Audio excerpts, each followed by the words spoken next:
Hello, hello. Welcome everyone to our 2023 Business Pulse webinar. Hi, good evening.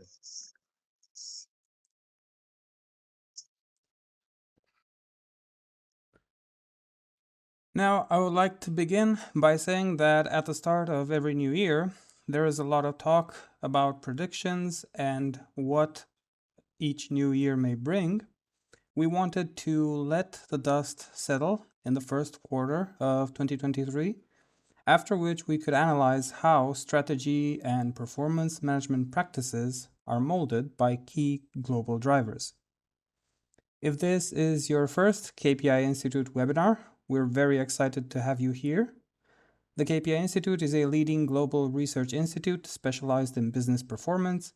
It operates research programs in 12 practice domains, ranging from strategy and KPIs to employee performance and from customer service to innovation performance. The KPI Institute is considered today the global authority on key performance indicators, research, and education. It has developed the first KPI Management Framework and operates the online portal smartkpis.com, which is to date the largest collection of documented KPI examples. Now, without any further ado, let's get into this session's topic. Today's webinar will explore how global trends shape and will continue to shape strategy and performance management practices. For anyone curious, we will also have a Q&A session at the end of our presentation.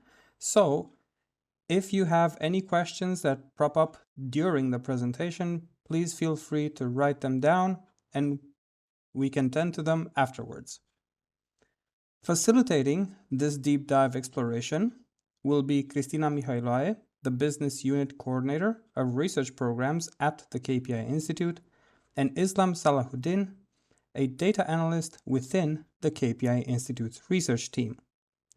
Kristina is responsible for developing the research business lines strategy and overseeing the development of new educational products. Her professional expertise goes beyond the field of research, as she is also involved in training, consultancy, and performance management systems auditing. Kristina, would you like to greet everyone? Good evening, good afternoon. Thank you for joining us. I'll take a few more moments later on when we get into the topic, but we truly appreciate the audience being here with us tonight. Thank you very much for that. And now on to Islam. Islam Salahuddin's role at the KPI Institute is to combine data analysis with business research. His background is in market research and business research analysis focused on the infrastructure sector. To this, he adds his academic and practical background in mass communication media and data-driven journalism. Islam, would you like to say a few words? Yes, sure. Thank you, Andre. Hello, everyone. Ramadan Kareem from me. Happy Ramadan for everyone observing Ramadan here with us. Also, happy Easter for everyone celebrated or will celebrate Easter. I hope you are having a satisfying work week.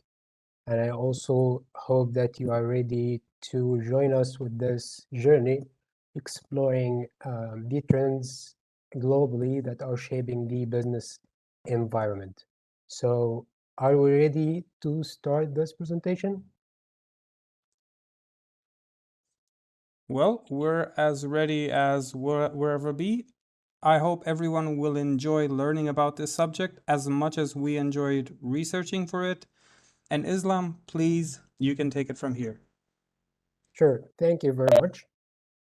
So welcome again to the 2023 Business Pulse webinar, where we are going to explore the global trends from the different domains impacting the business environment, especially regarding the strategy and performance management. This session, this webinar, is going to have two main sections. and then followed by key takeaways and Q&A, as Andre mentioned. First, for the key driving factors, these are like the global trends, the global factors that are shaping the business environment from domains that are like political, economic, cultural, and so on. And you'll see that in a bit. And then we'll be exploring with Christina, with her great expertise, the 5 trends, the specific impacts on strategy and performance management. So first of all, how did we come up with this webinar? How did we come up with the research behind this webinar? First of all, we we we decided to lean back a little bit during the first quarter of the year, and we kept curating and reviewing and analyzing different sources from reputable organizations of research and media. And we curated almost 100 reports and articles, 95 to be precise. So I can hardly hear anything. I don't know if you trust me, but the volume is very low. Could you? Sorry, is that better?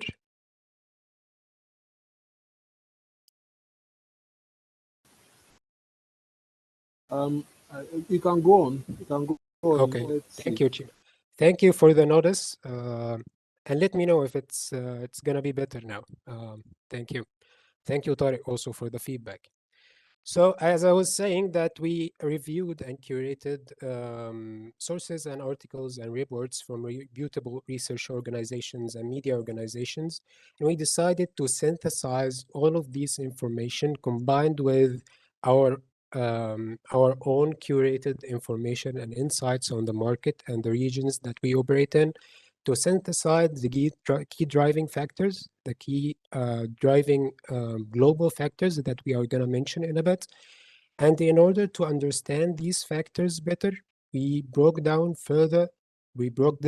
down further to components in order to be able to analyze them eventually into specifying the trends in strategy and performance management that we are going to see in the second section of the webinar.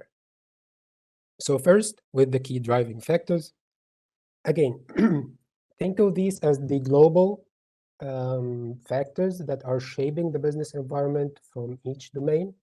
And we approached the key driving factors actually with a Bristol similar approach, if you are familiar, of course, with Bristol approach, Bristol analysis.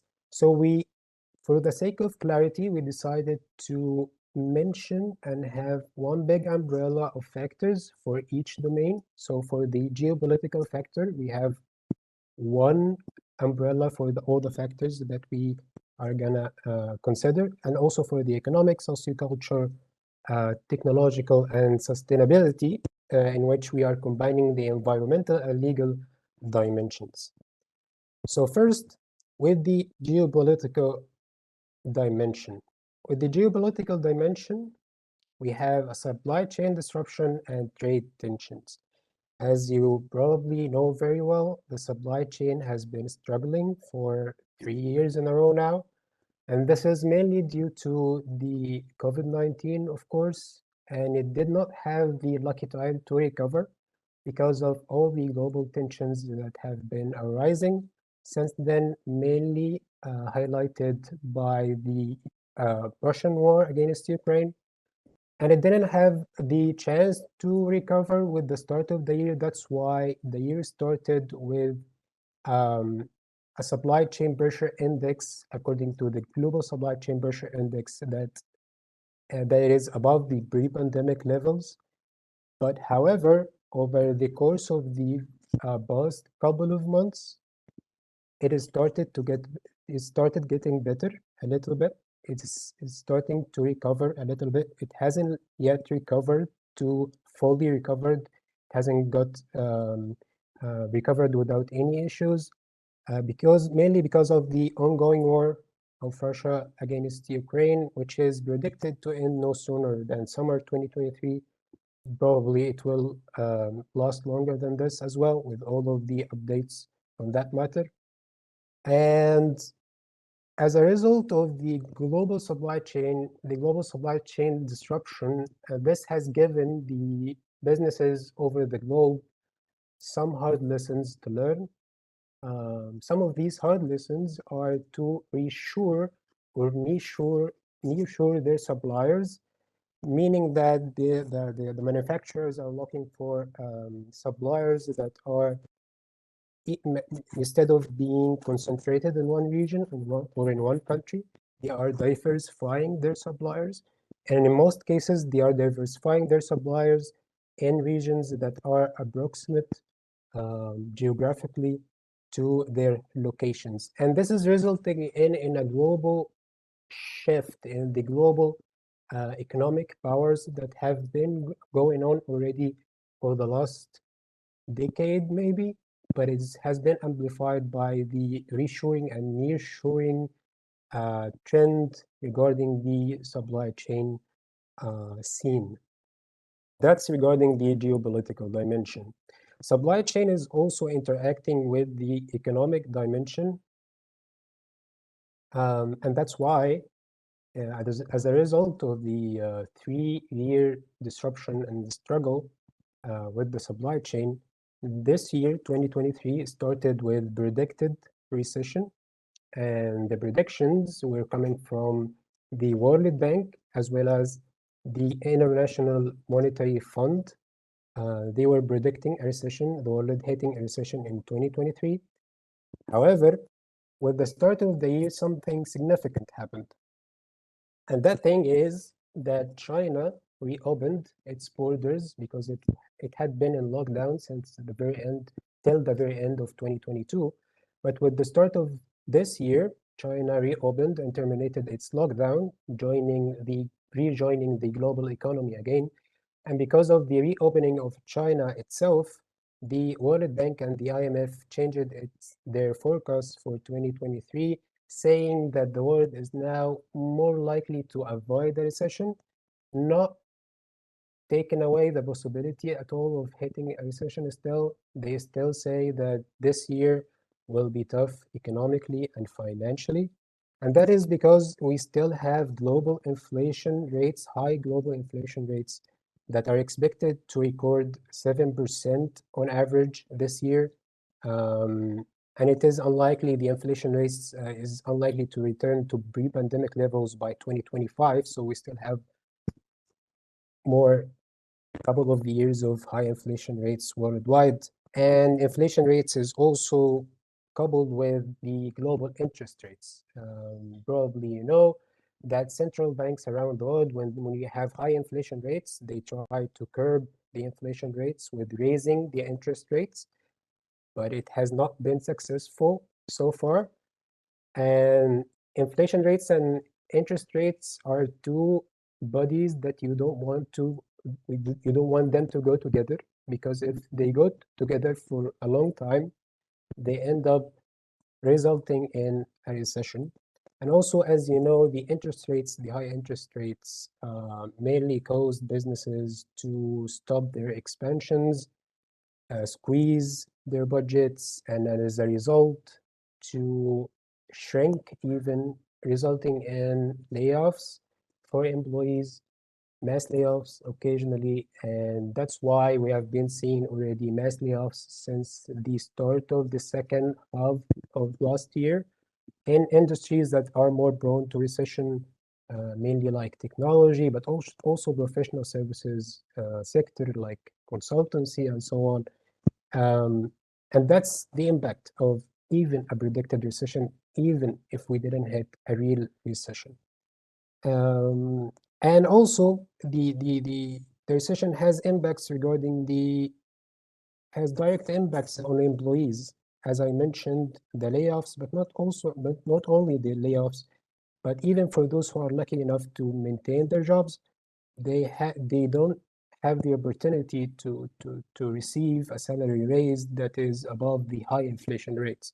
So for the US salary budgets, they are expected to raise only 4%, which is way lower than the inflation rates. And I think this is somehow representative of the different regions, or at least most of the regions around the world. So this is also interacting with the following dimension, which is sociocultural dimension, in which we have a very interesting shift in work culture. And this is again mainly caused by the COVID-19 lockdown, with a great percentage, 85% of employees experienced higher burnout since the beginning of the pandemic, according to Gartner. And also, like the majority of employees around the world, we all experienced the great experiment, universal experiment of work from home for the first time for most of us. And this has brought the questions and arising discourse in the public sphere about the mental health in work and revitalizing the importance for work-life balance. So these are all like arising questions in the minds of employees, which resulted in the quiet quitting trend that we saw last year. And this is happening while also employees are now being asked to go back to office from employers who were most probably not ready to deal with remote work policies and remote work systems. And this is why they are being asked to return back to office. But employees do not want to go back to office because they realized, if I can do my job from home, why should I go to office anyway? And that is creating like a sweet little tension between employers and employees on the both sides.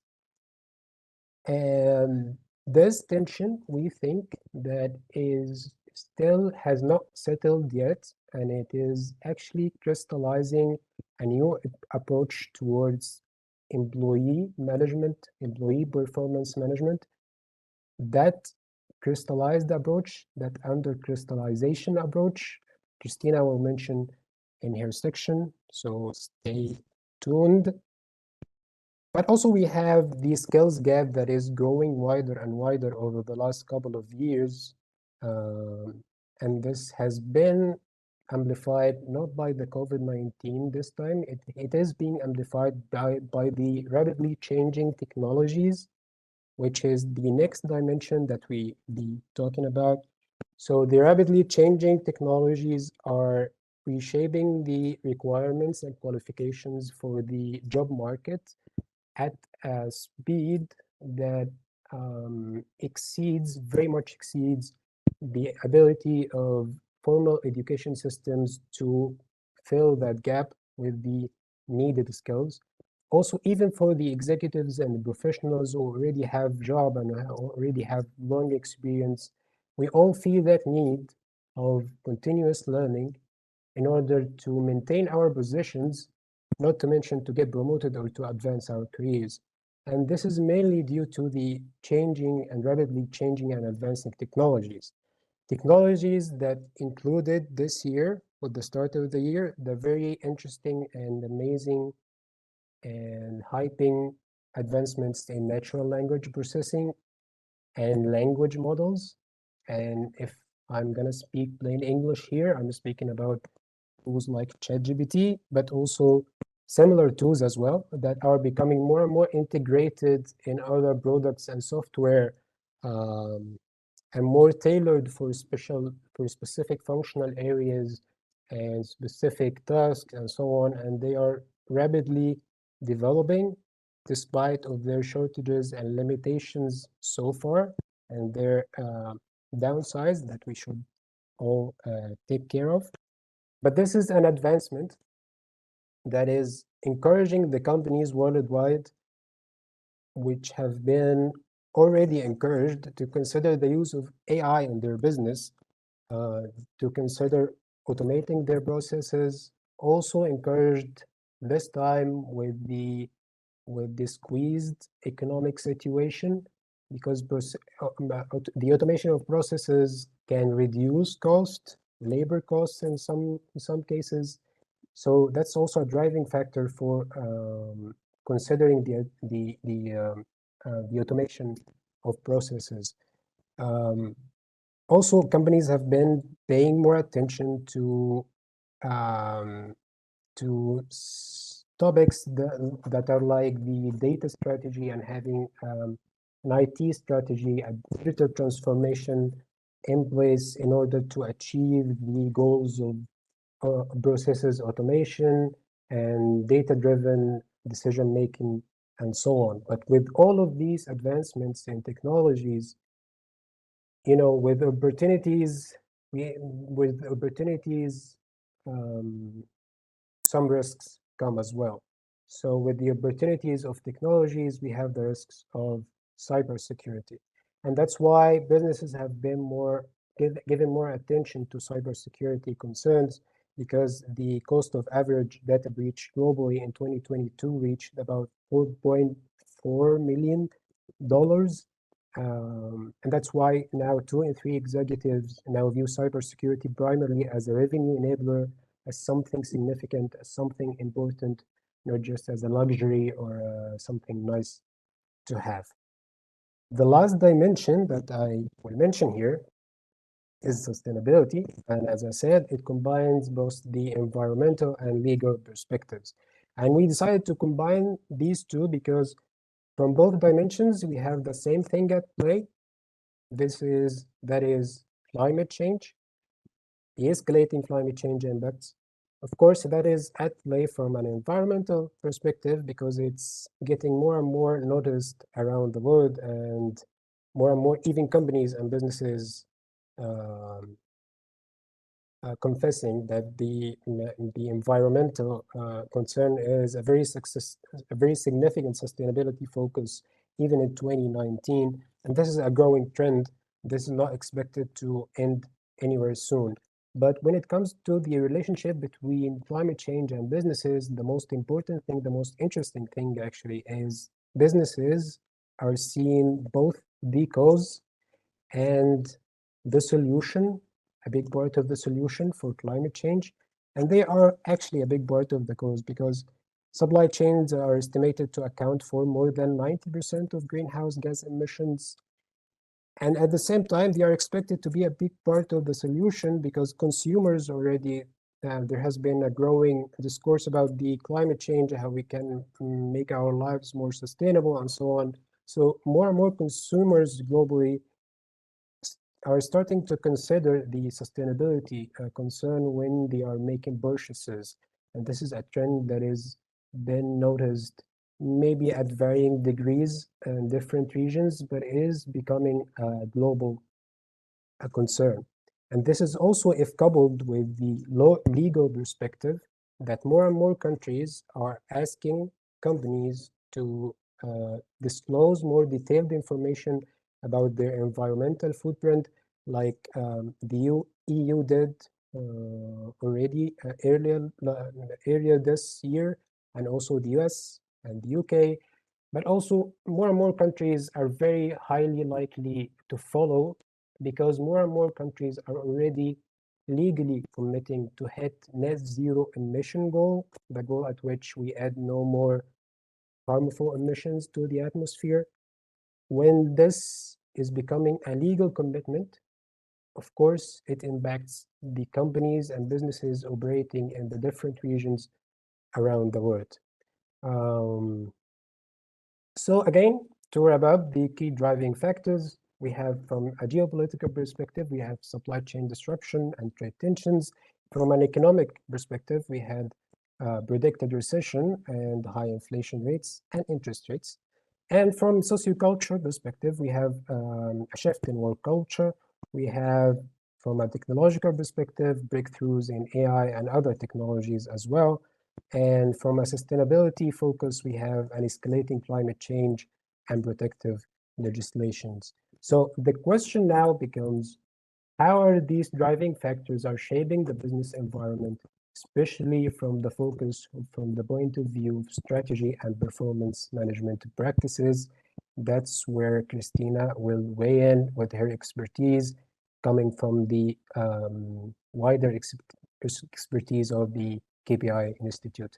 So Christina, please take over. Thank you, Islam, for a very insightful and concise immersion into the global business landscape. It looks a bit gloomy. I would have said, tell us something good. Is there something good about it? For sure, there are the times we're living are more turbulent than ever before. But I think that where there is all these the struggle, there's also opportunities, and sometimes progress happens under pressure. So I guess we are all, both at the individual level and organizations, a bit under pressure to reconsider what we're doing, why, and how. I will share my screen now so that I can pick over from where you left it with the presentation. Let me give me a heads up if everything works fine. Okay, I guess you can see my screen now. So I will pick on the key aspects, some of the data that you shared with us, and build on how does it reflect in terms of how are we managing the business from the angle that we are mostly interested in, the strategy and performance management practices. Although this socioeconomic outlook might look different from each of us, depending on the local context, right? I've seen on the list of participants of the groups tonight, and we have people from Europe, we have people from Middle East, from Southeast Asia. So the intensity of this, of the impact might seem different. However, I think you will agree with me that the aspects we're going to discuss here are not necessarily new trends. Maybe you felt them, you felt the movement for a while now, but what has happened is that it has been accelerated. So sometimes starting early, it will give you an advantage of being a bit ahead. I will pick the conversation first with where you left it, with sustainability. So this is the first aspect that we have to acknowledge, the fact that when we're going to sit, let's say as strategy managers with executives, one of the key aspects will be to that you're going to observe is that the matter of sustainability becomes of greater importance in the business strategies and in what is being reported and how we do performance management. Environmental, social, and governance issues are now in top 5 concerns of investors, according to the data collected by PricewaterhouseCoopers in 2022. These environment concerns are of increasing importance, on one hand, for all of the situation with the statistics about the global temperature and everything. And also, as Islam said, because businesses are the major factor in the environmental changes, right? 90% of the green gas emissions apparently are generated by the supply chain of organizations. So everyone is looking at them to provide a solution as well.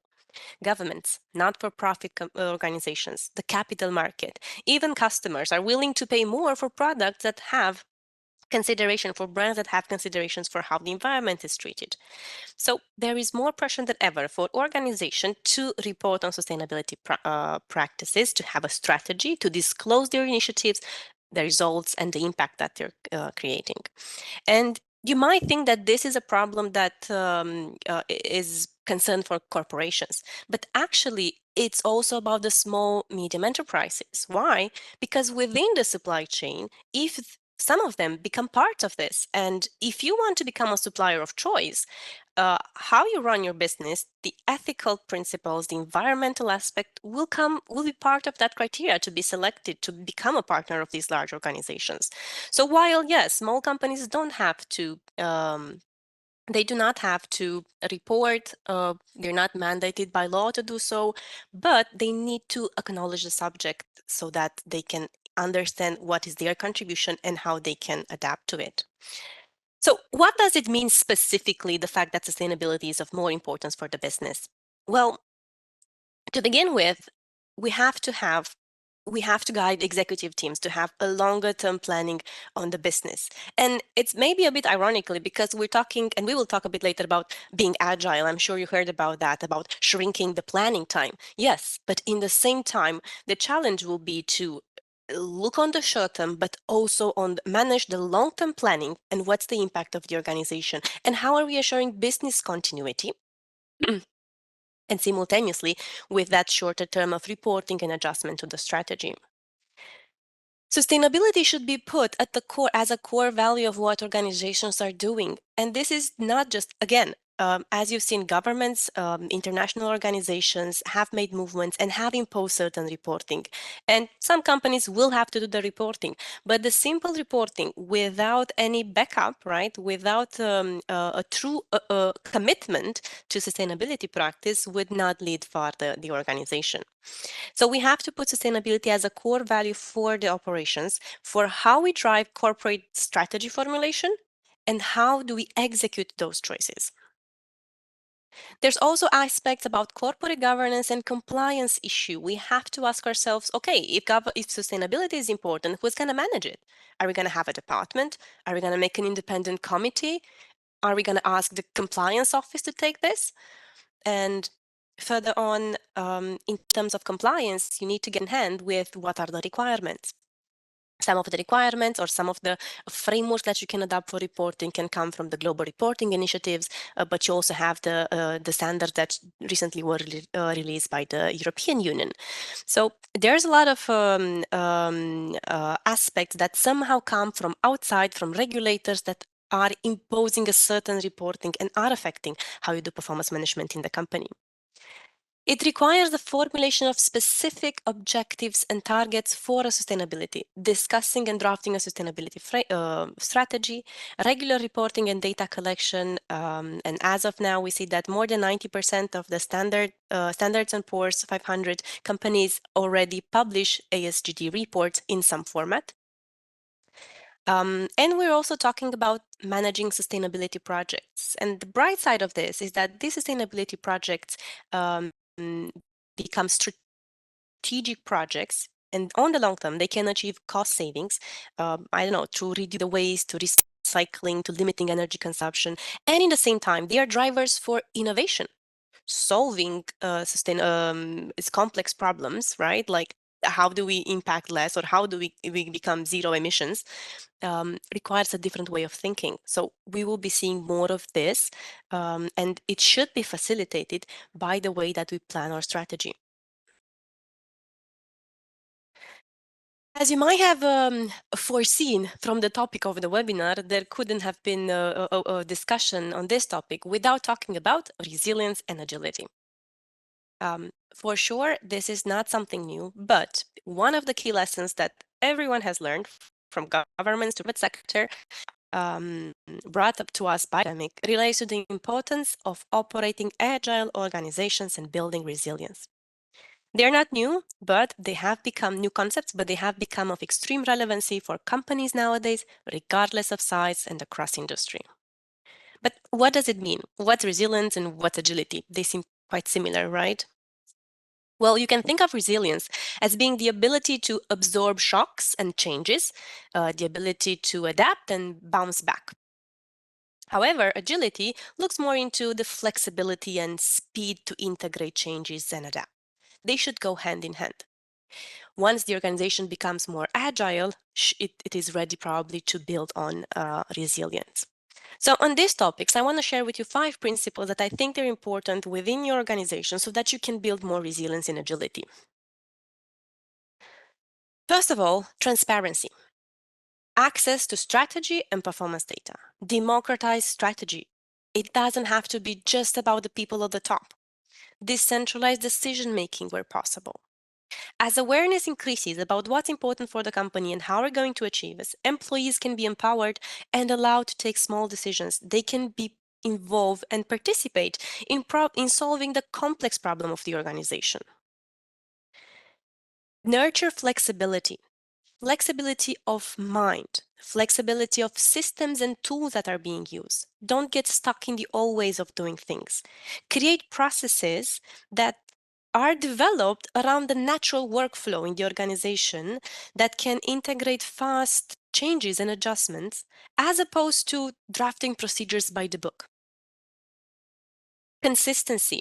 Consistency actually refers to the fact that there is a risk. When we talk about agility, and when we look, probably the most common example that you saw about agile organizations come from the tech industry, right?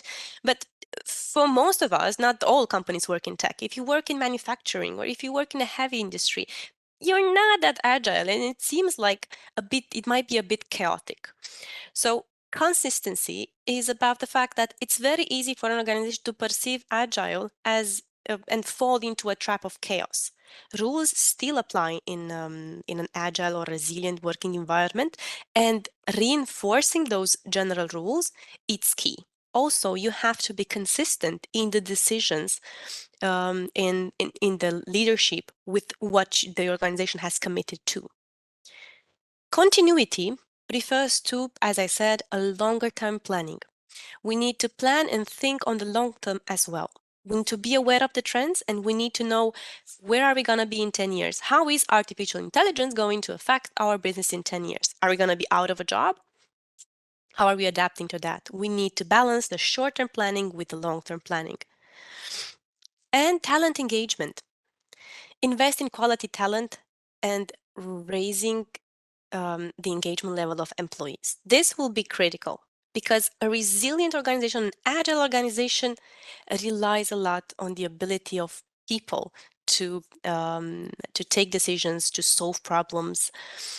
And I remember I just heard a piece from an interview with Elon Musk from 2018, when he was at the beginning and they were working on developing the electrical car. And the interviewer asked him, aren't you afraid of the big competition? There are so many huge manufacturers of cars and none of them has released an electrical car. How are you going to do it with so much less resources, financially talking? And he gave a really nice reply to that. And he said that, the scarce commodity in this world is not money. The scarce commodity is a hand of focused and passionate experts that are dedicated to making something happen. So I guess that touches on my point of invest in talent. Money, other resources, you will find it. But find those people that can make it happen when others couldn't, right? Regardless of the resources. Given the social economic outlook for the following years, which, as Islam presented, doesn't look very bright, I think it puts a lot of pressure on organizations to reconsider how are they doing their strategic planning in the company, how are they ensuring a feedback from the top, from the top to the bottom, from the bottom to the top about how they are performing, right? Feedback through KPIs, how they are ensuring feedback cross-functional, and then from the external environment within the company, from the company outside. Strategic planning, you will see here on the slide, I put them comparatively, the traditional versus the agile way. If traditionally we would do an annual reassessment or an annual planning for the business, now for sure you have to do quarterly reviews and make sure that the targets you're setting are shorter term and you can move more milestone to milestone. If initially we took decisions for the planning on assumptions, and our assumptions were usually right because there was not so much uncertainty, there was not so much change, and you would require on traditional forecasting as looking at the past, looking a little bit in the market, and it would give you a fair good vision of what's going to happen in the next year. But now we're talking about moving from assumptions to emergent planning, which means that of course you will always have assumptions, but you are constantly looking and trying to see whether they validate or not, and you are open to whatever emerges, to new information, to new opportunities that come that have not been seen. And we work more on scenario planning. There's no more just this way. There is, okay, option A, this happens, that's going to be the budgeting. The other thing happens, then this is going to be another scenario. This is how we're going to approach it. We're moving from, if at the moment, if you would do an annual market scan, to feed into the process of strategic planning and get a sense of the market before you start into the discussion about what's going to be the objectives. Now you need to find a way of continuously gathering information from the market and fueling into the decision-making process, into the quarterly strategy reviews. And for sure, to operate on such a strategic planning process, you need fast decision making. So we have to move from a centralized model of decision making to a decentralized way of taking decisions. And as I said, as problems become more difficult, we might need to involve more people into finding the right solution. More specifically on the performance management component, which refers mostly to collecting and reporting data and performance improvement,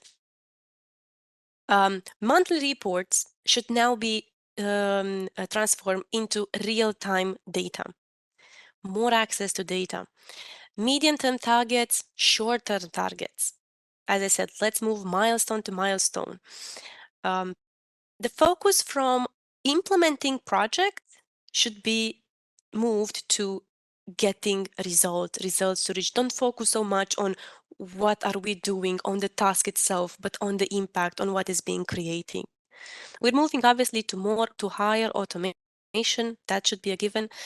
And from a management approach that tries to control everything that happens in the company, that type of approach will be obsolete because now we're talking more about empowered teams that can solve problems at the level at which they appear without escalating things.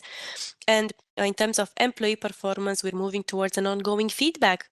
And little does it make a difference or has impact on performance improvement, those traditional annual appraisals that we are familiar with. There are many things to talk about this, so we won't be able to do it in this webinar, but if you have any other questions or ideas you want to pick on the specific criteria, specific parameters of Agile performance management systems, just reach out on email or on LinkedIn, and I'm happy to connect and discuss with you. The third aspect, the third impact relates to data strategy. And I think Islam mentioned as well the need for a data strategy and a robust data governance. Corporate performance management feeds with data. And now sometimes we are at the extreme. We either have too much of it and we don't know how to structure it and how to take information, vital information, how to distinguish between what's important information from background noise, or at the opposite spectrum, we don't have access to it, and it's so important to know to actually be competitive in the market. Data-driven organizations are 23 times more likely to attract clients and 6 times likely to retain them. So that's not a subject to debate, I think, the importance of data. Process automation, cybersecurity, and committing to a data privacy legislation can hardly be accomplished if we don't have a sound data strategy in place.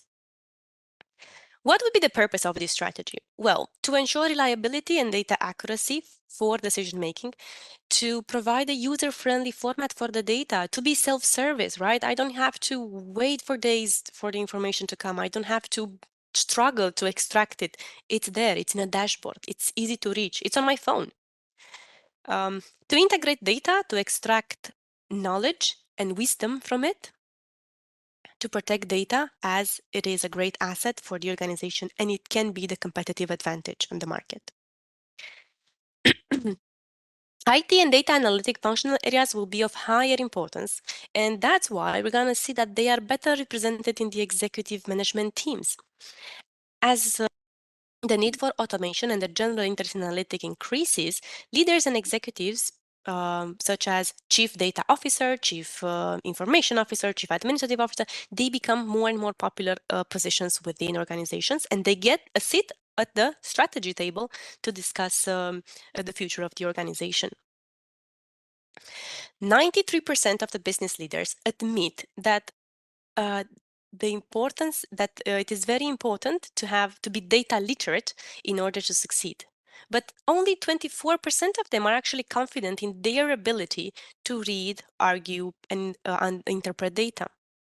So we also see that data literacy is an important skill, not just for those who are preparing the performance report, not just for the strategy team, but in general for the executives and the entire organization.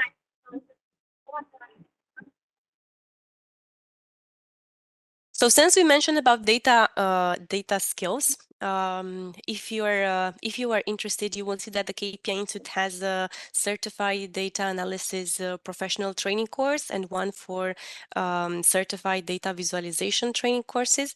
And I'm also happy to announce that actually in about a month from now, we're going to have a self-paced course on how to use artificial intelligence for the business. So keep an eye on us. I think that training will be very good for professionals to see how to use the new tools that have been so much discussed lately. In an environment where there's a lot of change, when there's a skill gap in the talent pool, combined with businesses that might be under financial pressure, it outlines a very interesting prospect of building people's skills internally rather than finding them and going back in the job market, which can be much more costly. So we see that performance improvement will now be achieved more through upskilling and reskilling. 50% of the employees around the world will need reskilling by 2025. That's a prediction from 2020. So I think we're very close there. To build on the idea of and give you some examples of why upskilling is important and how big organizations are taking steps, Amazon recently pledged a huge amount of money to retain employees for high-skilled jobs retrain them in high-skilled jobs in technology. Walmart invested more than $2 billion in wages and training programs, which educate entry-level employees about the company's business model, and they help workers develop valuable soft skills. Needless to say that this can be a very good option to retain talent and improve on the performance of the organization overall. We've also seen that talent competitive edge is moving from technical to soft skills, as probably you've read about this. It becomes more and more. There was a time when being an expert was in high demand. And that's how got everyone very, very specialized, right? You think about doctors now. You have a cardiologist, and then not only that he's a cardiologist, he's specialized in a particular type of surgery that they're doing. And that was what happened 20 years ago. There was an emphasis on technical expertise. But what we see now is that since the problems that organizations are facing are much more complex, there is a shift of the balance towards professionals that are more in like a generalist. They are multidisciplinary. They understand a variety of disciplines and can operate with ease from one to another. There's a more emphasis on soft skills.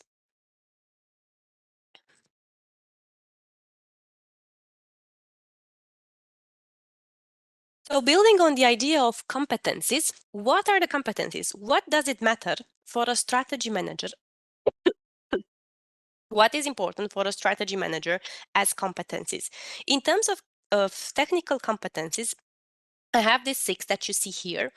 We're talking about strategic thinking, about data literacy, about being technologically savvy, about strategy management and strategy execution in terms of an agile approach, about change management, and not last, business acumen. 90% of the jobs that we did the research at the KPI Institute, and we look at job descriptions for strategy managers, business planners, and equivalents in terms of titles. And 90% of them mentioned that strategic portfolio management and strategy executions are required skills for strategy managers. But not only that they are required as a skill, but we see that now they need to move from, let's say, the traditional way of doing things to a more agile perspective. In terms of soft competencies that you should look for are problem solving, 90%. Decision making, 70% of the jobs mentions decision making as key. Building bridges and collaborations, communication, training, and coaching. On communication, I can also tell you that 45% of all LinkedIn premium job posts between June and September last year mentioned the importance of communication skills.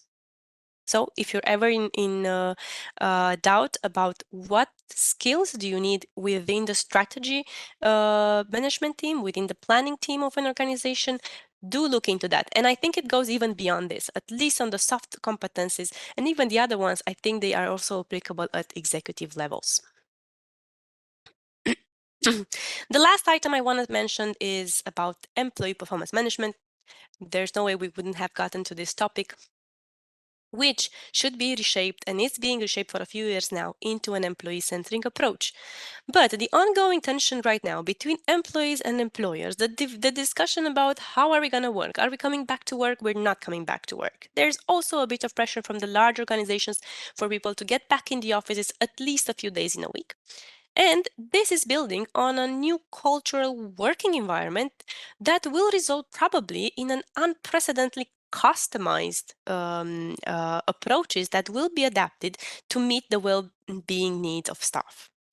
There is no news that for the past 20 years, employee performance management practice have been criticized, heavily criticized by both employees and HR specialists, given their limits in motivating and driving improved performance. While the OKRs, I have here on the slide some examples of the most commonly used methodologies. Recently, the OKRs was one of the most popular one in terms of a different way, an agile way of managing not just the organization, but also employee performance. And it is indeed a system with very good basic principles to consider.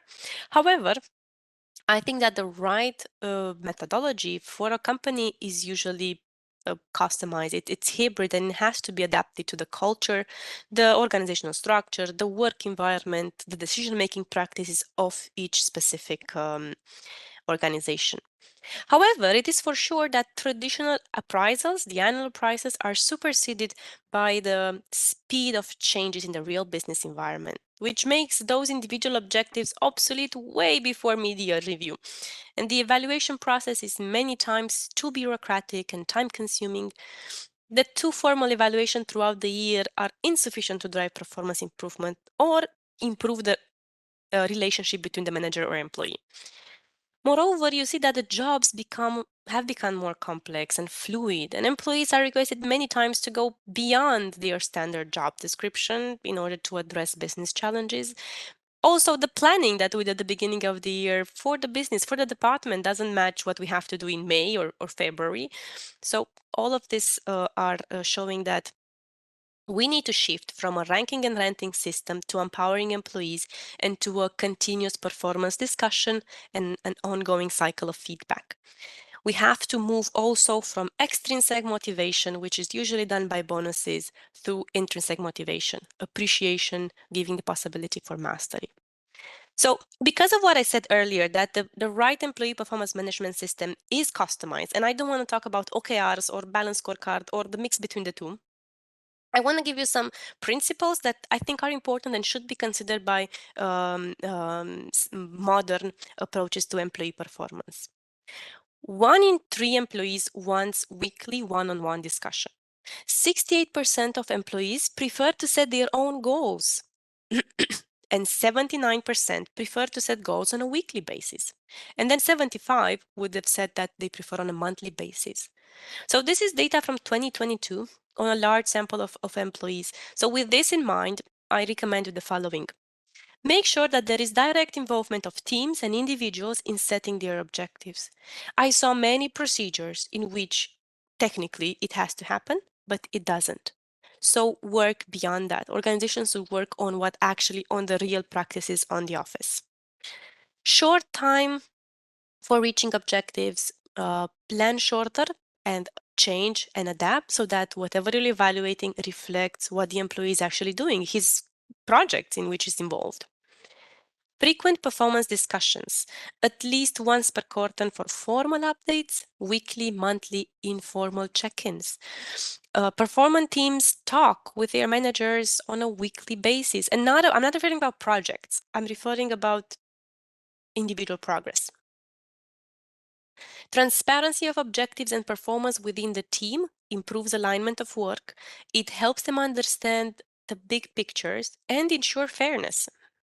Less objectives, more focus on impact and added values, as opposed to measuring the little things. Sometimes if I'm looking on a evaluation sheet of an employee, I see so many task-related issues. If your job is to answer the phone, I shouldn't at least focus on how many phone calls did you take. Focus on the quality, focus on the efficiency, on other aspects, and choose just 5. That's the point. Limit the number and make them more meaningful. Align teams and employees' objectives to corporate strategy. More focus on building from bottom up and not just from top down. There will never be a completely bottom up strategy formulation. That's not possible. But what it is possible, and what happens in many times, is when you do it exclusively from the top to the bottom. So I think that's the change you have to do.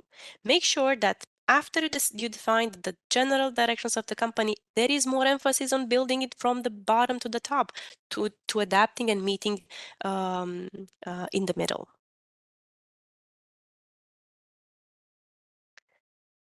So there will be many other things to say. As I said, we went through them quite quickly, and it took us a while anyway. We're almost 1 hour.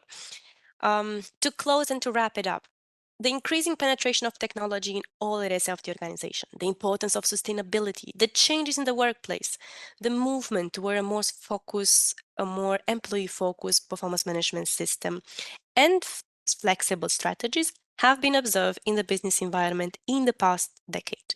However, these drivers were accelerated indeed by the effects of the pandemic, by the shaky global economy that came afterwards, and by the high uncertainty about the future, which actually turned these probably silent and linear evolutions into very loud and disruptive changes that we have to acknowledge and take action. And as I said, maybe you don't feel it right now very deeply in your local context, but if you take action, because eventually they will come, you might have, let's say, a positive heads up compared to the competition. And I also want to give you an insight that stuck with me about the company's longevity.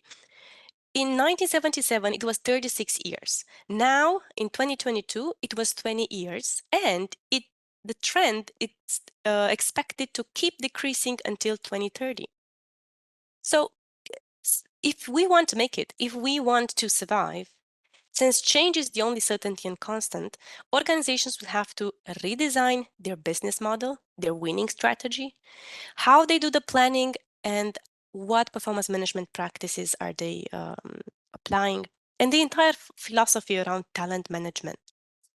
But above all, I think the most significant challenge companies will have to overcome is to make an effective cultural shift.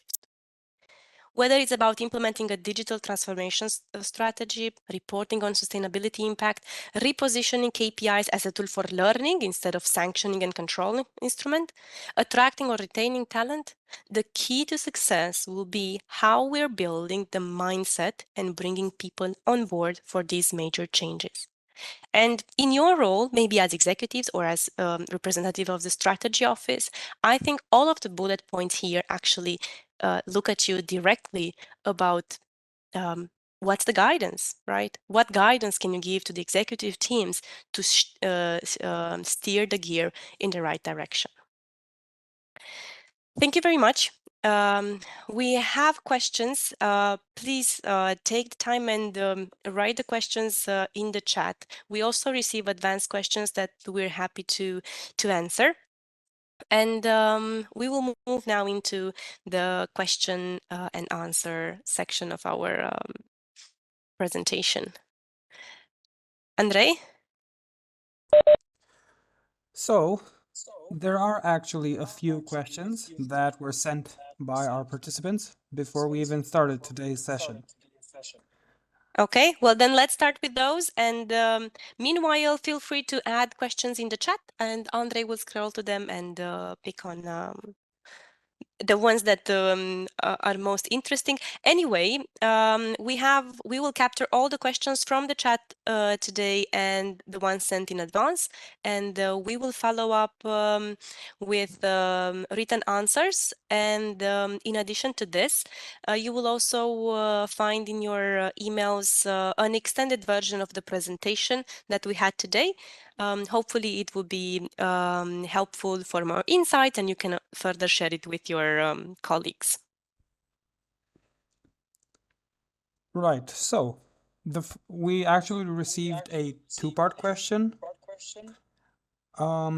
which I feel like, Christina, you might be a little bit more in tune with this topic. So Sure.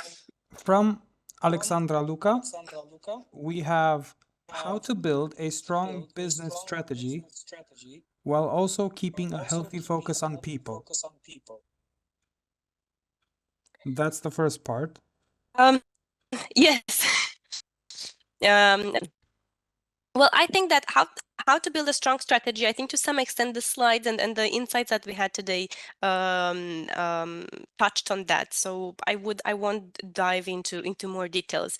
But what I want to emphasize is that sometimes we have the feeling that when you necessarily say that a strong company, a strong business strategy is somehow opposite with one that is focusing sufficient on people. So I think that should not be the case. I believe that usually a strong business strategy nowadays is the one that puts people at the center. So if you want to have it both, actually you just have to look in one area. Put people at the core of what you're doing, and then pick on all the best practices we shared with you today about how to build a resilient company, how to build an agile performance management system. And I think that the pieces of the puzzle will set in quite nicely. All right. And now, in addition to this one, how do you transition KPIs from top to bottom so that teams have a feeling of belonging and empowerment?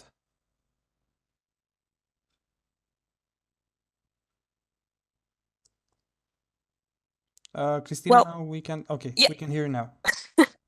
Yes, I was thinking about how to put it. I believe that if you want to create empowerment for the team, you have to give them the opportunity to express themselves. And as I said, I've seen it very commonly when you have an exclusive cascading approach. Okay, targets are set at the top, and then we just break it down until the latest detail to each employee, and there's not much talking or negotiating about it. Or if there is, it's on certain components that are not really of high importance. So that's common. But if you want them to be truly on board, then you have to learn how to do the process, not just top down, but also bottom up.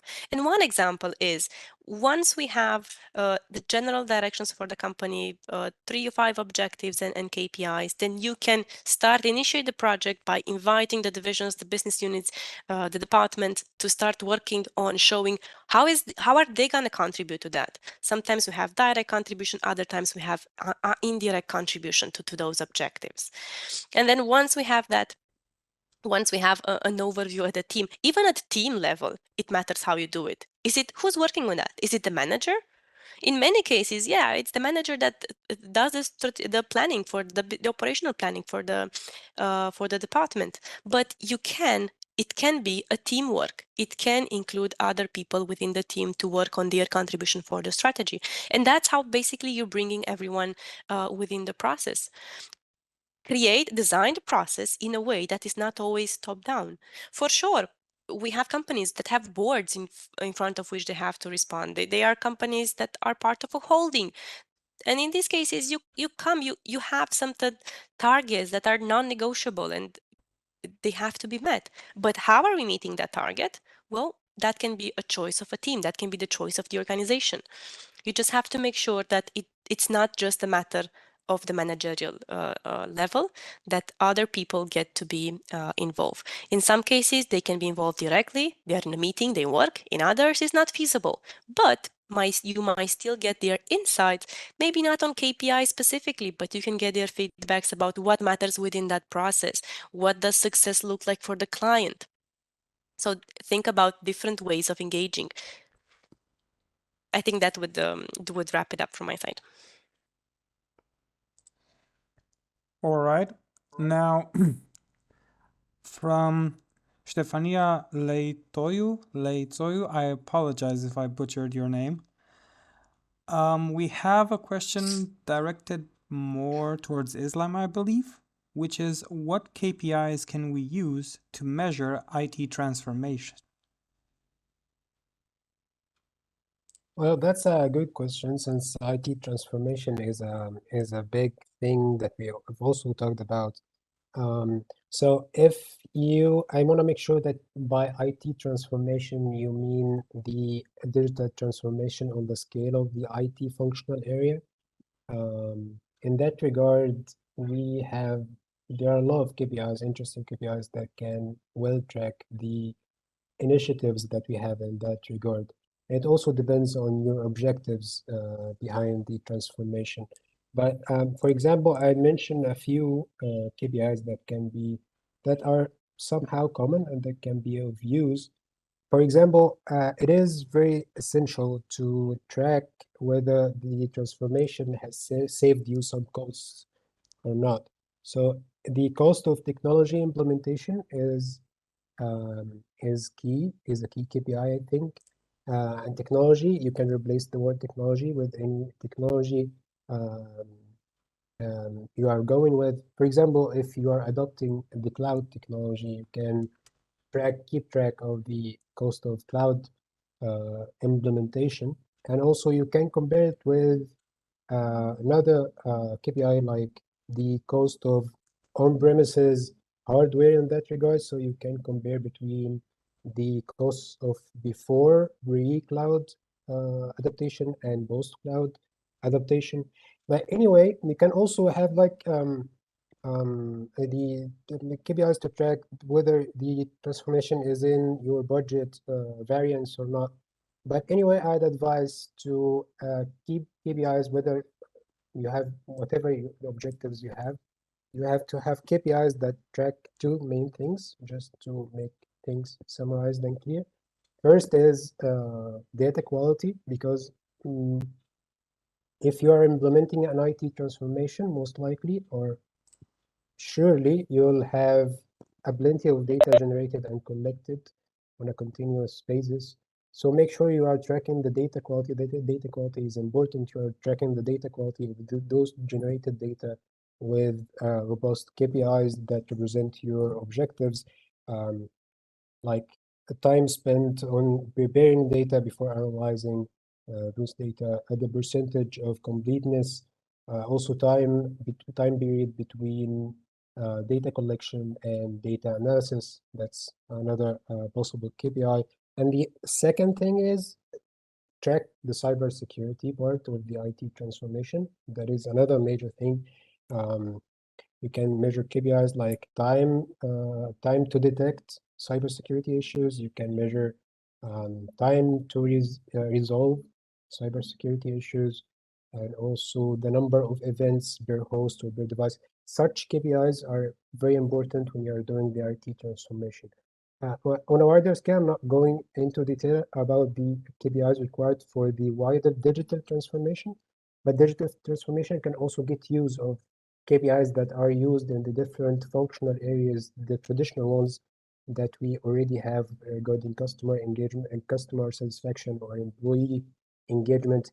After all, you are measuring what is important to you before and after implementing the digital transformation. I hope this answer satisfies the question.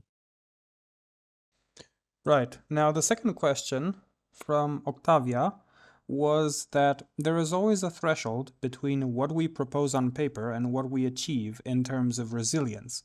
Therefore, at the organizational level, one piece of advice Okay. on finding the maturity to not be distracted by aspirations and therefore end up ignoring baselines when you need resilience the most.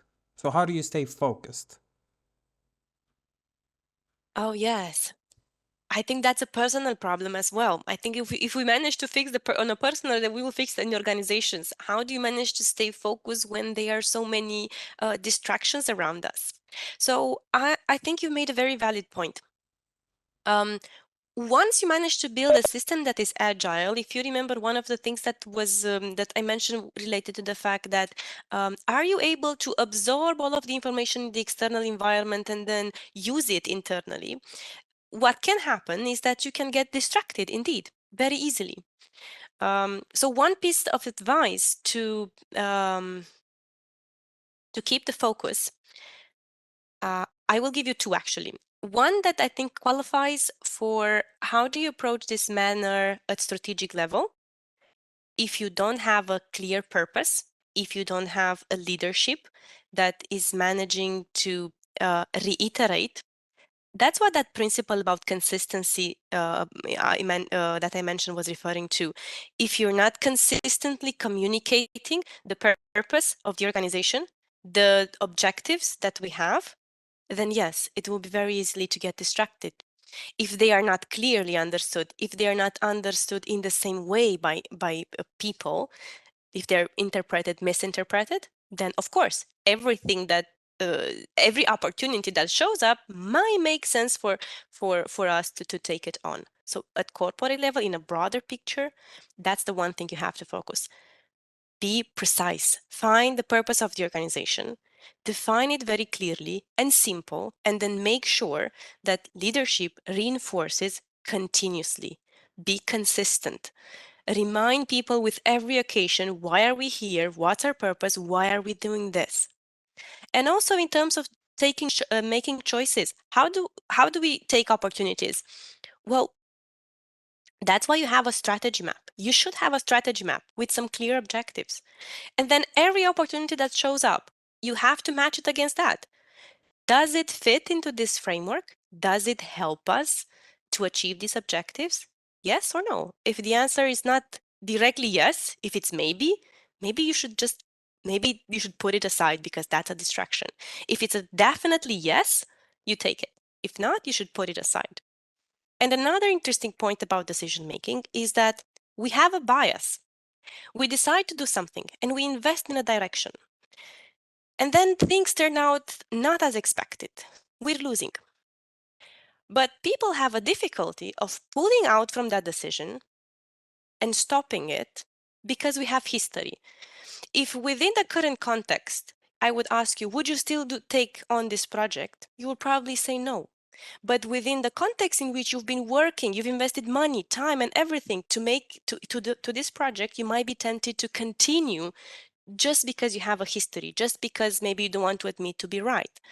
And that's another aspect that you have to consider. That's the opposite, you know? So you don't want to get too distracted by opportunities, but in the same time, you don't want to be stuck.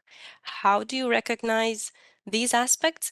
I think it would be good for executives to have some training and awareness in decision-making biases. Because once you're able to recognize what are some general biases that we as person tend to have when we take decisions, I think they can use them in the room in decision making as a group. They acknowledge those biases and they can somehow take more objectively some of the decisions.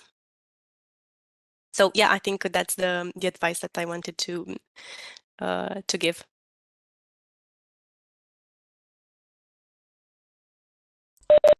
All right. Very, very nice comprehensive answer. In the meantime, we received one more question. However, this feels slightly more open-ended, so you might want to just think of a brief response, because I'm pretty sure on this question one could talk. We're gonna sleep here.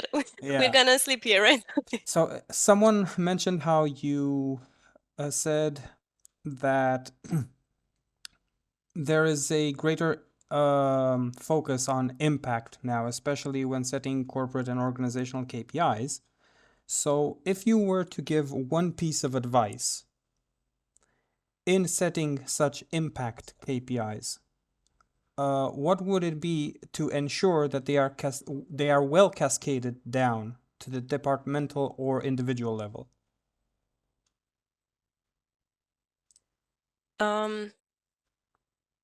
I don't think you can always do it. So yes, there is a focus on impact KPIs, but you also have to consider again the context, because you can't assume that all the impact, so you only have impact KPIs in the entire organization at all organizational levels. That's not going to happen, and it's not something that you should strive for. Yes, you want to focus more on impact, but you can't achieve impact if you don't measure process aspects, right? So performance management is a complex mechanism. It's a feedback system. So you're gonna have the key performance indicators, but then you're gonna have metrics as well, or even within the KPIs. Some of them will be impact related, and that's great. But how do I know what is triggering the impact if I'm not monitoring aspects that are maybe a bit more operational, maybe they're process oriented? So you will also want to have process oriented KPIs. When you're doing the cascading, it's perfectly normal for the 5 KPIs you have at the corporate level, which are impact related. As you go downward, it's okay if you have more process related, because that's what's showing you when you look at them as a whole, because that's what you want. Your KPI set is good when as a whole it gives you the picture of what's happening. So when you look at them as a whole, you actually understand how this machinery, the organization that you create, is actually working. Of course, when you draw the line for this department or for this particular employee, you will want also to have a measurement of the impact that they are creating. But it doesn't mean that we have to have impact all over in all circumstances. All right. And now one final question, again, either for you or for Islam, although I think Islam might have a strong opinion on this one. So once more from Octavia, what is a very notable aspect that is not a trend yet, but which, once activated, could trigger a strong reaction in the business environment and become a trend? Well, that's an The interesting one. analyst. Yeah, I should. I think I have to use my skills now to have an answer for that question. I think okay, let's go with the flow of the presentation. Let's start with the I'd have to pick more than one, Sean. Just sorry, and keep up with me. So on the level of key driving factors, I want to mention, and I'm taking this opportunity to mention something called key risk scenarios. And this is a very important aspect when you are forecasting or you are predicting any interval of time ahead, especially of a year or more than a year. And key risk scenarios are like scenarios that have any possibility of happening, and if happened, will have a great impact on everything, including businesses. And the key risk scenarios can come from all the dimensions that we have mentioned under the key driving factors, like the geopolitical dimension. For example, I can mention a key risk scenario like, sorry, key risk scenario like the growing tension on the front lines between China and Taiwan, which is predicted to escalate into a war most probably before 2027 maximum. And we are seeing that escalation already. Such an escalation would also involve the US, China from a political and every perspective. And we are already having trade tensions between the US and China, which is also escalating. Also, the reopening of China and coming back to the global economy.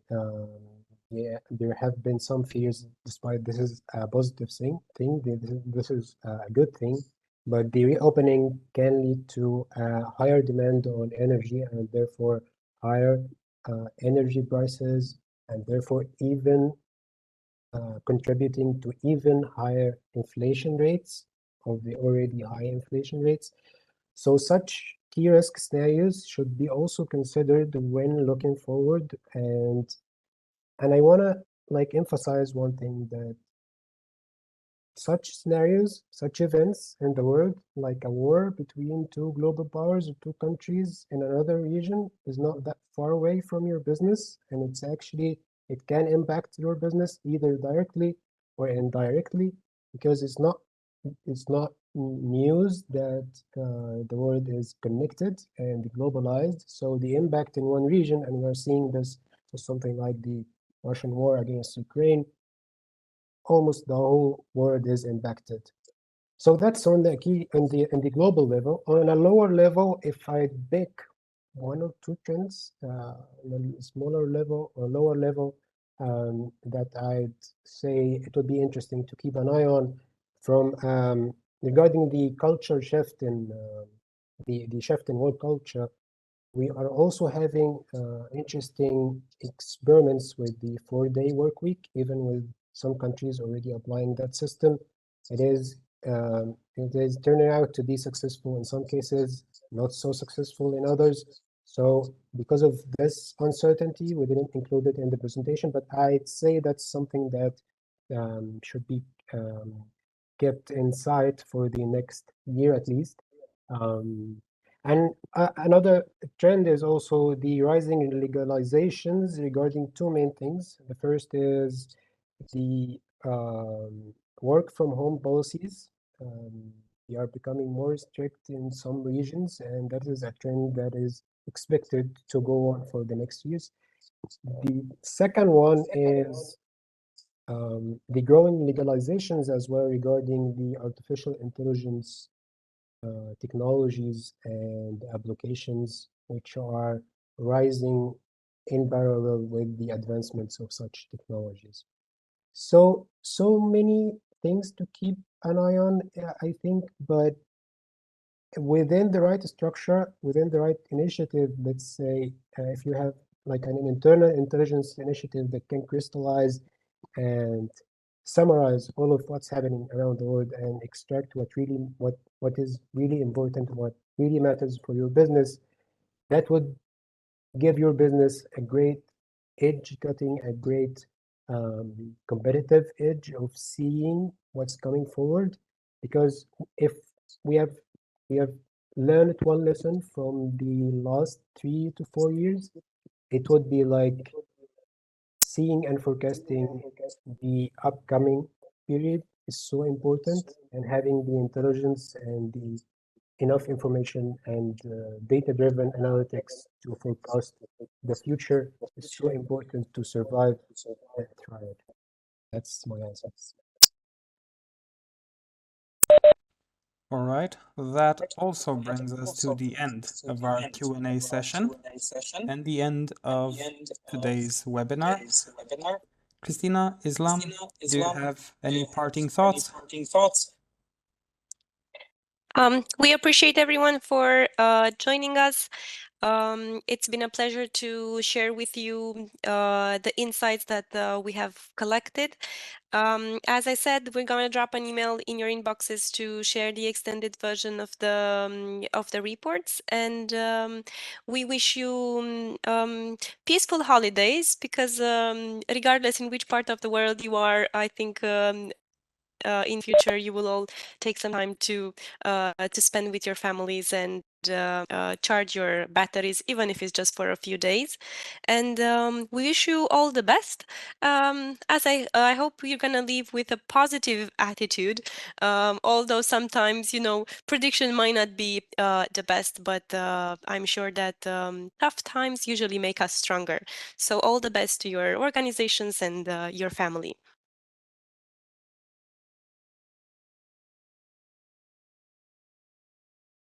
That's my turn, I think. Yes, I think there was a bit of a lag. I thought Andre would intervene. So yeah, thank you very much. Thank you, Christina. Thank you, Andre, and thank you everyone attending this webinar. I hope you found this webinar useful and insightful as we intended it to be. And we also hope that you find the brief that will be sent to you to your emails afterwards insightful as well. Feel free to reach out to the KPI Institute's social media channels or contacts, or reaching out to me and Christina. Of course, that will be a pleasure regarding discussions regarding this, the topics discussed in this webinar and anything that we can help with. And as Christina said, happy holidays, Eid Saeed, happy Easter, happy whatever you want to celebrate. And thank you very much for attending this webinar. Thank you. All right, thank you very much to the both of you for your insight. Thank you very much to everyone who joined us, and I hope you will grace us with your online presence once more when we have our second webinar this year.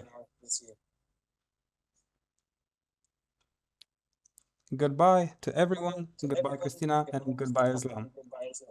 Goodbye. Bye-bye.